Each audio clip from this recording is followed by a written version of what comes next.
बढ़ती जनसंख्या और वैश्विक महामारी कोरोना के बाद से ही आगरा में कब्रिस्तानों की हालत अब पहले जैसी नहीं रही। जगह की कमी से जूझ रहे कब्रिस्तानों में अब इंतजामिया कमेटी अहम फैसले लेती हुई नजर आ रही है।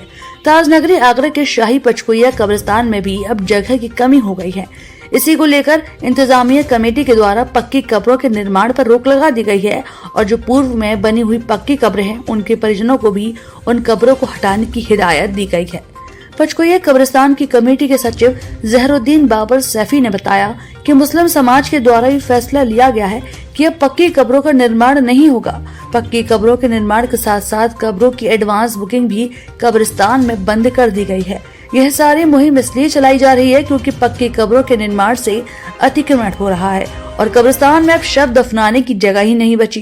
इस बाबत जिलाधिकारी को पत्र लिखकर अवगत भी करवा दिया है और जिलाधिकारी इस पूरे मामले पर जिला अल्पसंख्यक अधिकारी से रिपोर्ट मांगी गई। को दफना लेते हैं, लेकिन हमको सबसे बड़ी तकलीफ अपने हिंदू भाइयों की हुई कि उनकी बॉडियां उनके परिवार वाले तक उठाने को तैयार नहीं थे, दफन जलाने वाले तक नहीं थे। बड़ी मुश्किलात सामने आई हैं। मैं गुजारिश करूंगा राज्य सरकार से कि उनके लिए भी एक विशेष ऐसा इंतजाम करें, भू माफियाओं से जगहों को मुक्त कराएं और अपनी ओर से एक पहल करें कि अपनी ओर से इस बात की पहल करें कि हमारे हिंदू समाज के लिए ज़्यादा से ज़्यादा शब्दागृह बनाएं ताकि पक्की कब्रें हैं उनके लिए अब क्या नया आदेश दिया गया है? देखिए, पक्की कब्रों के लिए यह है कि पक्की कब्रें बनाने पे बिल्कुल पाबंदी लगा दी गई है और जो हदबंदी कर लेते हैं, बाउंड्री लगा लेते हैं, उसके लिए बिल्कुल मना कर दिया गया है। इसमें इन सारी व्यवस्थाओं को लेकर के हमने नियम लागू करने के लिए डीएम साहब को एक पत्र लिखा है।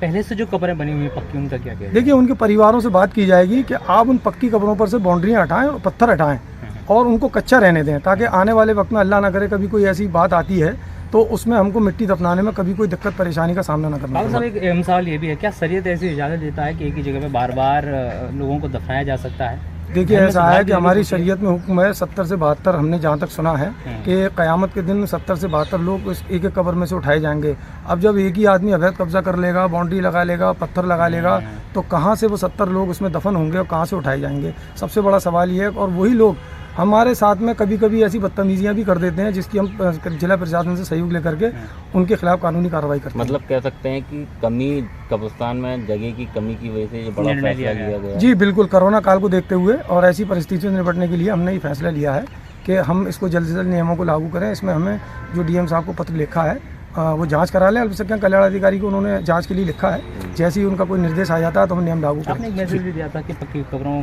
को ना बनाया जाए, उसके लिए आप गरीब बच्चों को पढ़ाने में भी खर्चा कर सकते हैं। देखिए, ऐसा है, ये हमारा ही नहीं बल्कि सभी समाज इस बात को कहते हैं कि आप जहाँ कहीं नाजायज़ पैसा खर्चा करते हैं, चाहे हमारी शरीयत हो, चाहे कोई भी, हमारा संविधान भी अगर इसकी इजाज़त नहीं देता कहीं भी कि आप जहाँ पक्की कब्रें बनाने में 10-10, 20-20 हज़ार रुपये, 1-1 लाख, 2-2 लाख रुपये खर्चा करते हैं और वहाँ बाबा ढोंगियों को बैठा देते हैं, तो ऐसा ना करके किसी गरीब बच्चों को, अपने समाज के गरीब बच्चों को लेकर के उनके लिए सोचें, उनकी शिक्षा के लिए सोचें और उनकी जो बच्चियां घर में जवान बैठी हैं उनकी शादी ब्याहों के लिए सोचें।